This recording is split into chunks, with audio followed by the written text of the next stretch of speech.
On the phone line, Jay Ahuja, activist, also with us. KK Mishra ji, namaste.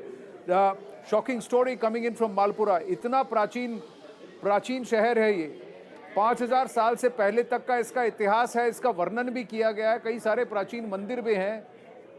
आज वहां से हिंदू गायब हैं, मंदिरों की हालत खराब है, मंदिरों में से मूर्तियां गायब हैं। जी, ये क्यों होने दिया जा रहा है?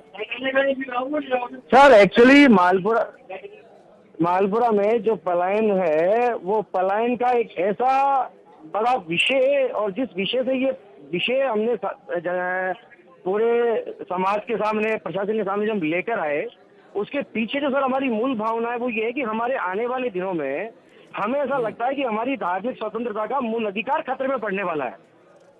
एक्चुअली क्या हुआ सर, यहाँ पर 2019 में यहाँ एसडीओ मालपुरा ने दोनों समुदाय के कुछ धार्मिक जुलूसों के रास्ता परिवर्तन किया, और उस रास्ता परिवर्तन का जो आदेश दिया, उस आदेश में ये उल्लिखित किया कि मालपुरा में विपरीत समुदायों की बस्ती में विपरीत समुदाय के धार्मिक आयोजन संभव नहीं है, और इसलिए रास्ता परिवर्तित किया जा रहा है। हमारी समस्या यहीं से खड़ी हुई सर। एक्चुअली क्या है, पुराना मालपुरा में एक पर्टिकुलर हिस्सा है जिस हिस्से में पूरे हिंदू समाज के सारे मंदिर, बड़े मंदिर करीबन जिनकी संख्या 25-26 है, और जो 500, 1000, 2000 साल पुराने, ऐसे ऐसे ऐसे सभी मंदिर वर्तमान में केवल 80 मीटर हिंदू बस्ती में शेष बचे।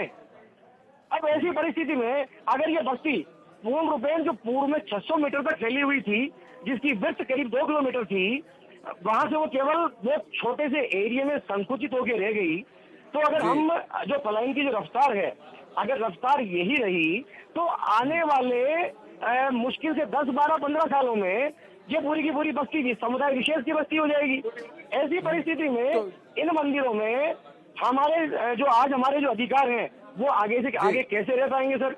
मैं आपके माध्यम से सबसे पूछना चाहता हूँ, क्या इन मंदिरों में आज ही की भांति भविष्य तक हम निर्बाध रूप से हमारे धार्मिक आयोजन कर सकें, हम मंदिर में पूजा अर्चना कर सकें, हम जुलूस निकाल सकें? क्या ये हमारा मूल अधिकार नहीं है? मूल अधिकार तो है, लेकिन रास्ता परिवर्तन सिर्फ हिंदुओं के लिए किया गया, या ये जो नोटिस है दोनों में ये कहा जा रहा है कि मुस्लिम समुदाय को भी कहा गया है कि वो भी अपना रास्ता परिवर्तन करें, लेकिन वहां से हिंदू क्यों पलायन कर रहे हैं? साथ में नहीं रह सकते क्या, या ऐसी कोई परिस्थिति बनी है जिसकी वजह से ये हो रहा है? इस आदेश से आप सारी बात समझ जाए सर। मालपुरा में 1950 से लेकर के आज तक प्रशासन अपने इस आदेश में स्वयं मानता है कि 65 से 70 करीब आपराधिक सांप्रदायिक घटनाएं यहाँ घटी, यानी एन एवरेज 1 साल। मालपुरा जैसी जगह, मालपुरा को प्रशासन इतना सेंसिटिव मानता है कि यहाँ शहर में सुरक्षा के लिए उसने आरएसी की पोस्टें बना रखी हैं। इससे आप मालपुरा के हालात का स्थिति समझ सकते हैं। अब ऐसी परिस्थिति में जो पलायन जिस प्रकार से हो रहा है, उस पलायन थमने का नाम ही नहीं ले रहा जी। हर साल एक घटना और पलायन जी। तो लेकिन क्या वजह है? क्या वहां का स्थानीय जो प्रशासन है वो हिंदुओं को संरक्षण नहीं दे रहा? हिंदू परिवार क्यों पलायन कर रहे हैं वहां से?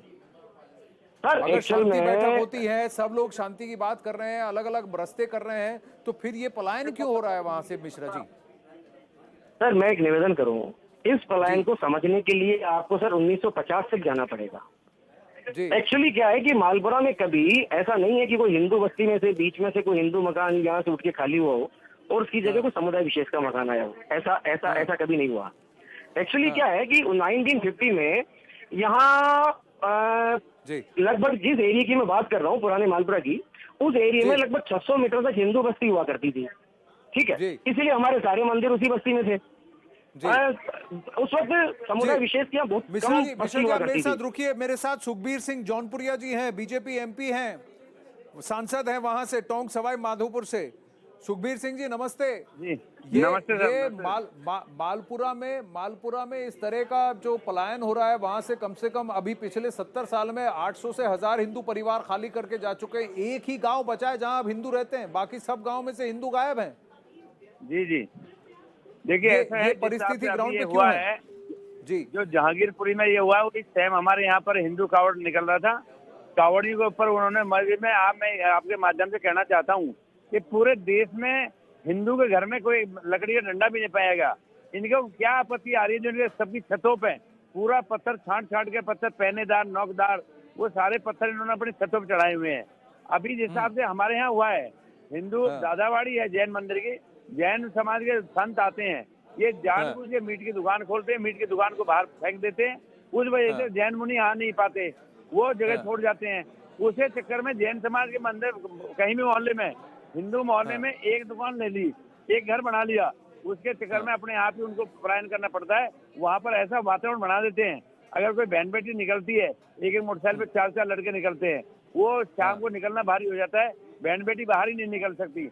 इन्होंने ऐसी हालत पैदा कर रखे हैं कि आदमी को मजबूर होकर चलना पड़ता है। जब जिसकी बहन बेटी सुरक्षित नहीं होती, वो क्या करेगा? फिर वहाँ पुलिस क्या कर रही है सुखबीर सिंह जी? पुलिस क्या कर रही है, प्रशासन क्या कर रहा है? पुलिस ने उल्टा धमका कर, मैं आपको क्या बताऊं, सबने घरों के बाहर लगा दिए कि हम पलायन करने को मजबूर हैं।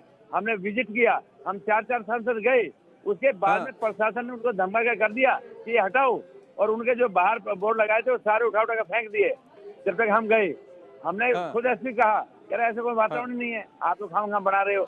मैं खामखा ही परिवार ने, हमने थोड़ा ही बोला है कि बेचारे सभी परिवार अपने सामने लगा रहे हैं कि हम निकलने को मजबूर हैं। लेकिन प्रशासन का कोई महत्व नहीं है। मैं एक बार नहीं 4 घटना मेरे सामने हुई है। हमें खुद को जाके प्रशासन के सामने हमें नतमस्तक होना पड़ता है, ये अपर रहते हैं हमसे। तो इसलिए इनका जो भी मामला है, ये सिर्फ और सिर्फ ये है कि एक घर बीच में बचाओ और उसके बाद में हिंदू अपने आप निकलना शुरू हो जाता है, ये वहाँ टिकने नहीं देते। ये इनका खासियत है। तो आप ये कह रहे हैं कि ये एक सोची समझे तरीके से इसको किया जा रहा है, सुनिश्चित तरीके से किया जा रहा है? बिल्कुल बिल्कुल सुनिश्चित ढंग से। इनका काम यही है, इनका हर जगह। मैं आपको बता दूं, जहाँ भी अगर आप देखोगे, अभी कल जो जहांगीरपुरी में अवैध भवन निर्माण की बात कर रहे थे, मैं कहूँ पूरे देश में आप निर्णय करो ना, पूरे देश में 80-90% में ये सारे अवैध जमीनों में कब्जा किया हुआ है इनका, पूरे देश के अंदर में। आप कहीं भी देख लो, आप इधर इनकी जो मस्जिदें हैं, आप उठा के धना मस्जिद बना के बैठ जाते हैं, आपको छेड़ता नहीं है, कोई कहता नहीं है। कहीं पीर बाबा का जो अच्छे हाईवे हैं, हाईवे के ऊपर एक पीर बाबा का बना के बैठ जाते हैं, उसे उठा कर जगह घेरते, ये हमारी होगी। कहीं दरगाह बना के बैठ जाते हैं। ये इन्होंने एक ऐसा वो कर रखा है, तो उसके बाद में सारे इकट्ठे हो जाते हैं। जो हिंदू का गांव है, यहाँ हिंदू गांव में जो पुराने मकबरे थे ना, जो पहले कोई थे, उनको मतलब उनमें मस्जिदें बना ली इन्होंने। तो आप कह रहे हैं कि पुराने मकबरों को भी इन्होंने मस्जिद बना दी, और फिर आप ये भी कह रहे हैं कि एक बार वहां पर अगर ये बस जाते हैं तो फिर मुस्लिम समुदाय और हिंदू समुदाय के बीच में झड़प हो जाती है, और फिर हिंदू समुदाय को वहां से निकलना पड़ता है, और प्रशासन भी इनकी मदद नहीं करता।